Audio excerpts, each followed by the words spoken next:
శ్రీకృష్ణ సుధి గారు, విశ్వావసు ఇంపాక్ట్ ఎలా ఉండే అవకాశం ఉంది? విశ్వావసు పేరు ప్రకారం అయితే కొంత మార్పు సూచించేటువంటి సంవత్సరం అని చెప్పచ్చు. ఓకే. తర్వాత ఎప్పుడైతే వ్యవస్థ ఇబ్బందుల్లో ఉందో రాజే అన్ని బాధ్యతలు తీసుకున్నాడు ఈ సంవత్సరం. ఆయన రాజు, సూర్యుడు రాజు, స్వతహా గ్రహరాజు. అలానే ఆయన రాజు అయ్యాడు, అలానే ఆయన వచ్చేసి సేనాధిపతి అయ్యాడు, అలానే అర్ఘ్యాధిపతి అయ్యాడు, మేఘాధిపతి అయ్యాడు. అంటే ఎప్పుడైతే వ్యవస్థనంతా తన ఒక వ్యక్తి ఆధీనంలో తీసుకున్నాడో నిరంకుశత్వం పెరుగుతుంది రాజుల్లో. అలానే ప్రజల యొక్క కష్టాల కంటే కూడా వ్యవస్థను చక్కదిద్దాలనే పట్టుదలతో కొంత ప్రజలను ఇబ్బంది పెట్టేటువంటి పరిపాలన సాగేటువంటి అవకాశం ఉంది. రాజ్యాధినేతలకు ప్రాణగండాలు, కొన్ని చోట్ల తిరుగుబాట్లు తప్పకపోవచ్చు ప్రపంచవ్యాప్తంగా. అలానే ఏంటంటే కొన్ని రాసుల్ని, కొన్ని ప్రాంతాలను ప్రభావితం చేసేటువంటి విధంగా ఉన్నాయి. ఇప్పుడు మన ఆంధ్ర ప్రాంతం తీసుకుందాం, ఆంధ్రప్రదేశ్ ప్రాంతం. దానికి వచ్చేసరికి రేవతి నక్షత్రాన్ని వరాహమిహిరుడు సూచించాడు. దాని ప్రకారం ఏంటంటే ఆ ప్రాంతం ఎక్కువ ఇబ్బంది గురవుతుంది. ప్రపంచవ్యాప్తంగా తీరరేఖ ఎక్కడ ఉందో ఆ తీరరేఖ ఉన్న ప్రాంతాలన్నీ ఎంతో కొంత ఇబ్బందికి గురవుతాయండి. నీళ్ళ ద్వారా వచ్చే సమస్యలు ఎక్కువగా ఉన్నాయి ఈ సంవత్సరం. అలానే కల్తీ మద్యాల వల్ల ప్రాణహానులు ఉన్నాయి.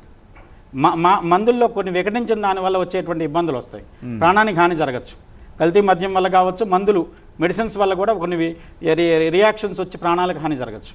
అలానే వచ్చేసి స్త్రీలు పురుషులు వ్యవహరించే విధానంలో వివాహ వ్యవస్థ మీద ఉన్నటువంటి పట్టు కానివ్వండి, ఒక రకమైన అన్యోన్య భావం కానీ తగ్గిపోయేటువంటి అవకాశం ఉంది. విశృంఖలత పెరిగేటువంటి అవకాశం ఉంది ఈ సంవత్సరంతో. ఎందుకు మీరు ఇందాక చెప్పారు, గంధర్వుడు కారణం కాబట్టి గంధర్వులకి ఒకరితోనే ఉండాలనేటువంటి నియమాలు లేవు. ఆ రకమైనటువంటి వివాహ వ్యవస్థలో కొంత పతనం అయ్యేటువంటి సూచనలు కనపడుతున్నాయి. మళ్ళీ దానికి సంబంధించిన సరిదిద్దుబాటు ఇంకో సంవత్సరం జరుగుతుంది కానివ్వండి. ఈ సంవత్సర ఫలితంలో అది కొంచెం ఇబ్బందికరమైన ఫలితం కింద చెప్పొచ్చు. ఎక్కువ డైవర్స్ లాంటివి ఏర్పడటానికి అవకాశం ఉంది. వ్యాధులు ప్రబలుతున్నాయి, ఎందుకంటే జలరాశుల్లో ఎక్కువ గ్రహాలు ఉన్నాయి సంవత్సరాదిలో. అలానే వచ్చే శని 2.5 సంవత్సరాలు మీనరాశిలో సంచారం చేస్తాడు. గురుడు ఈ సంవత్సరం కర్కాటకంలోకి వెళ్తున్నాడు. రాశి సంవత్సర ప్రారంభంలో కుజుడు కర్కాటకంలో ఉన్నాడు, అదొక జలరాశి. ఇందువల్ల జలాలతో ఉన్నటువంటి గ్రహాలు అధికంగా ఉన్నప్పుడు ఆ గ్రహాలు జలరాశుల్లో కలిసినప్పుడు ఎక్కువగా అంటువ్యాధులు ప్రబలేటువంటి అవకాశం ఉంది.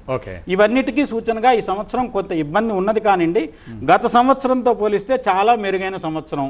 కొంత మార్పు ప్రారంభమవుతుంది. ఆ మార్పు భవిష్యత్తుకు ఒక బంగారు బాట వేస్తుందని చెప్పచ్చు.